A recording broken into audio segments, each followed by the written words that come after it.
Kodėl aš bijau sėkmės? Ši baimė yra tokia pati dažna kaip ir baimė nesėkmei. Sėkmė tai yra atsitiktinis veiksmas, kuris įvyksta arba, sakykime, neįvyksta nepriklausomai nuo žmogaus valios. Kitaip sakant, nepavaldų kontrolį. Tai kai bijome sėkmės, mes bijome teigiamo atsitiktinio veiksmo, kurio negalime kontroliuoti. Tai yra vienas iš dažniausių prieštaravimų, su kuriais aš susiduriu kaip specialistė, kai man žmonės atsakinėja, kodėlgi nenori, sakykime, pokyčio. Jie nori pokyčio, bet ir nenori pokyčio. Nori pokyčio ir labai labai nenori pokyčio. Tai va tas prieštaravimas, kai bijau sėkmės, nes ką tai reikš. Kas jei iš tikrųjų tas teigiamas rezultatas ateis nepriklausomai nuo mano kontrolės. O gal aš bijau iš tikrųjų, kad santykiai nutrūks, į kuriuos laikausi taip įsikabinus. Suprantu, kad netinkami, neveikia, bet juk tą tai bent jau kontroliuoju.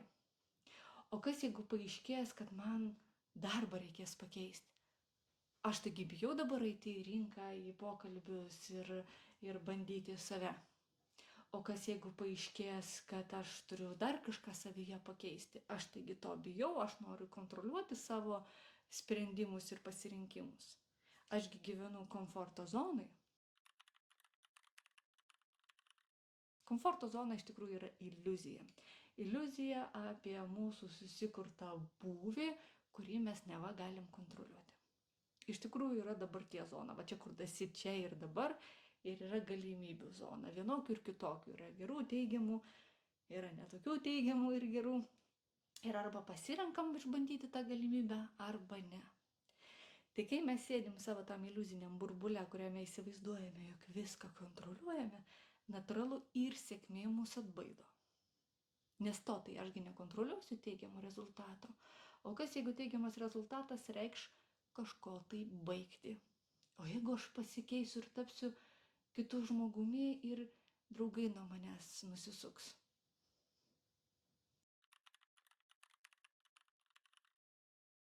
Nes tikras draugas, jeigu tai yra teigiami pokyčiai, prisitaikys ir adaptuosis.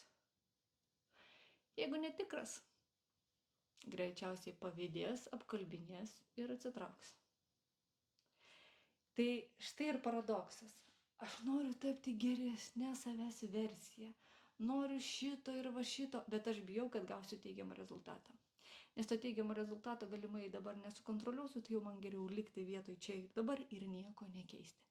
Dėl to moteris dažnai labai sako, oi, aš dar nepasiruošus. Neturiu tam laiko.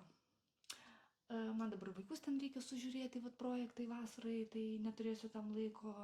Dabar vyras savim rūpinasi, tobulėja, irgi nėra laiko. Mano tėvams reikia padėti, irgi nėra laiko tapti geresnė savęs versija. Pinigų man iš tikrųjų gaila. Sako, kad finansiškai negali iš tikrųjų pinigų gaila investuoti save, nes yra kitų vietų, kur galėčiau save investuoti. Bet kai paklausiu, koks bus tavo gyvenimas, jeigu tu nespręsi savo šitos problemos čia ir dabar, sakau, Jėzus, tragiškas, baisus, aš negyvenu, aš nesu savimi, aš negaliu pilnumoj kvėpuoti, aš jaučiu, kad aš mirštu kiekvieną dieną ir bijau teigiamo rezultato, nes galimai jis pakeis tą mano dieną.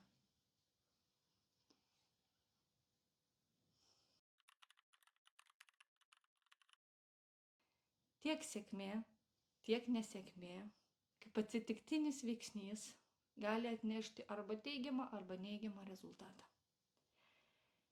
Jei mes bandom sukontroliuoti viską, tarsi save apsaugotume, kad negautume nei vieno, nei kito, mes iš tiesų negyvename. Mes gyvename iliuzijoje apie tariamą kontrolę. Ir ji tikrai nėra komforto zona.